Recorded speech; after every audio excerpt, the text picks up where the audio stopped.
Silakan klik tombol subscribe dan aktifkan notifikasi pada tombol lonceng supaya tidak tertinggal video seputar misteri dan pembahasan menarik lainnya, dan klik tombol like juga jika sahabat menyukai video ini. Negara Indonesia ketika kita merdeka, ya, jadi kita harus melihat sejarah dulu.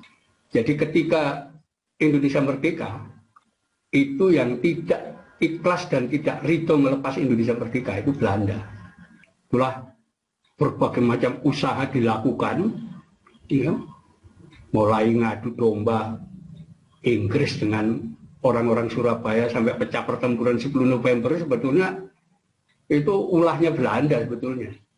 Ya, mengadu agar terjadi pertempuran dan seterusnya, sampai kemudian terjadi perjanjian-perjanjian, ya, yang dimana perjanjian mulai Linggarjati, Renville, ya, itu sampai konferensi meja bundar, semua merugikan Indonesia. Intinya Indonesia tidak boleh merdeka 100%. Kita ambil aja contoh konferensi meja bundar KMP 1949, itu luar biasa. Kenapa? Poin-poin yang harus dipenuhi dalam KMP itu: satu, negara Republik Indonesia hasil proklamasi harus bubar menjadi Republik Indonesia Serikat. Undang-Undang Dasar 45 harus bubar diganti Undang-Undang sementara. Tidak cukup itu, nanti Indonesia akan membentuk Uni Indonesia Belanda, di mana Indonesia statusnya hanya dominion. Kenapa?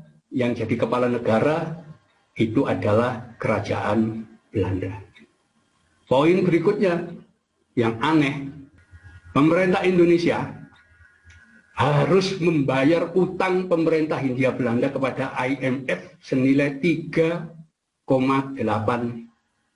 miliar US dollar. Kayak itu isi konferensi meja bundar kayak begitu.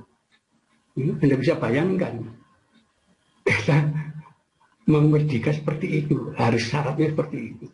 Kita bayari utang yang tidak pernah kita utang. Sampai terjadi kita bayar utang, itu ada semua datanya. 1950, 1951, dan seterusnya. Dan tahun 1956, setelah pemilu yang pertama 1955, Presiden Soekarno menyatakan kita sudah kuat. Kenapa? Sudah ada MPR hasil pemilu. Itulah yang membentuk konstituante. 1956 batalkan KMP. Itulah marah-marah semua. Ya. Kenapa? Loh, kita kan bayar utangnya kepada Belanda itu, gak ikut utang, tahun-tahun kita bayar utang, dari mana logikanya? Itulah tahun 56 dibatalkan oleh Soekarno. Setelah itu Soekarno mengadakan nasionalisasi perusahaan asing. Ini ada perusahaan radio Niro, ambil alih jadi RRI. Ini ada perusahaan minyak Belanda, BPM, Batav Petroleum Maskapai, dan Shell. Ambil alih Pertamina, ya, perusahaan kereta api jadi BNKA dan seterusnya diambil. KLM jadi Garuda dan seterusnya.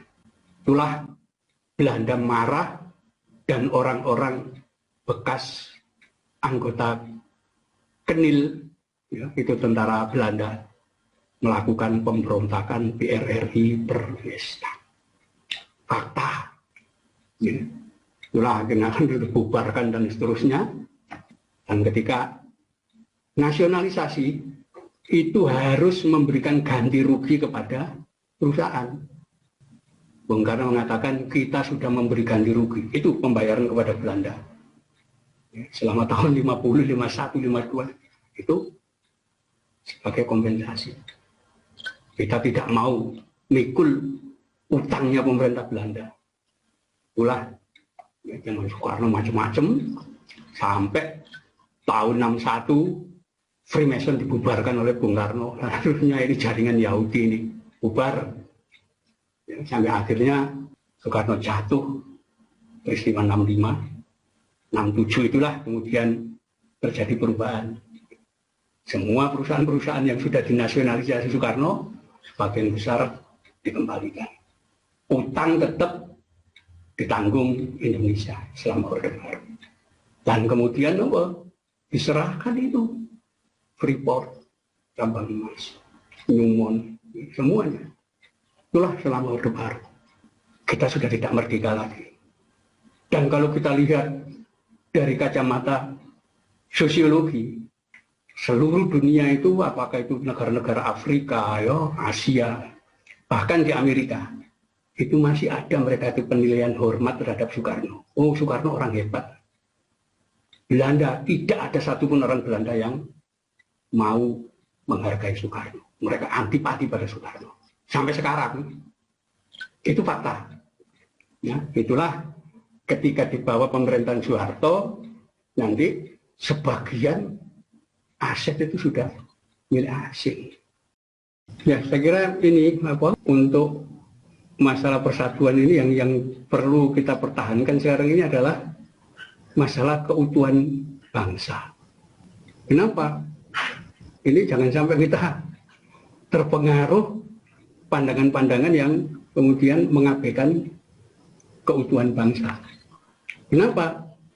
Ada beberapa usaha untuk mengarahkan masalah bangsa ini ke arah disederhanakan menjadi negara.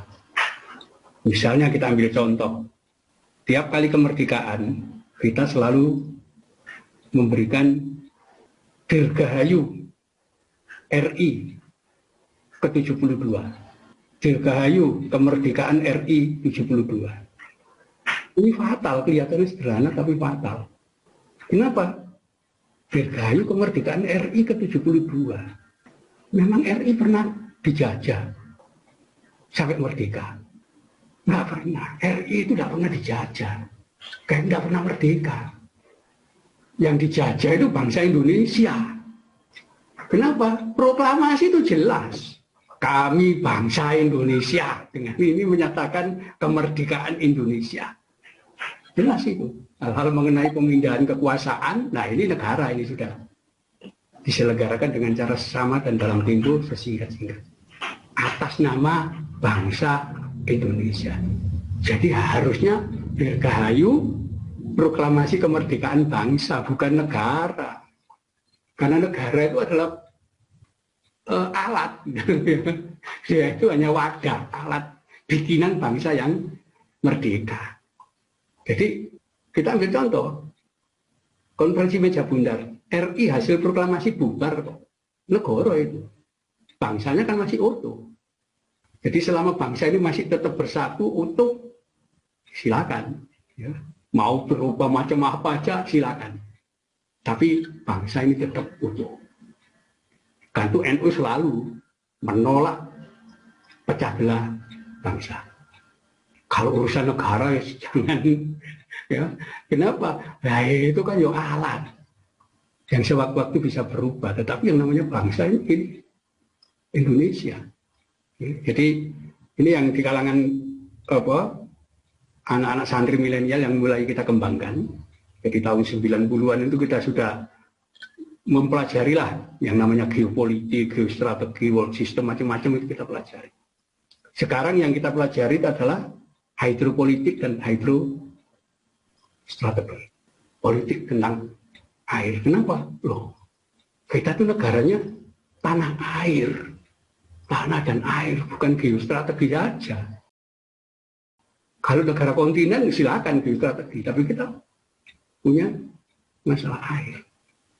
Itulah sebabnya kalau kita mempelajari politik yang sekarang sedang berkembang dari kacamata hidropolitik, Indonesia ini negara paling merdeka. Ya, negara sekitar kita itu sudah ya, hampir semuanya kalah dengan Cina. Kenapa? Kacamata hidroponik. Silakan klik tombol subscribe dan aktifkan notifikasi pada tombol lonceng supaya tidak tertinggal video seputar misteri dan pembahasan menarik lainnya, dan klik tombol like juga jika sahabat menyukai video ini.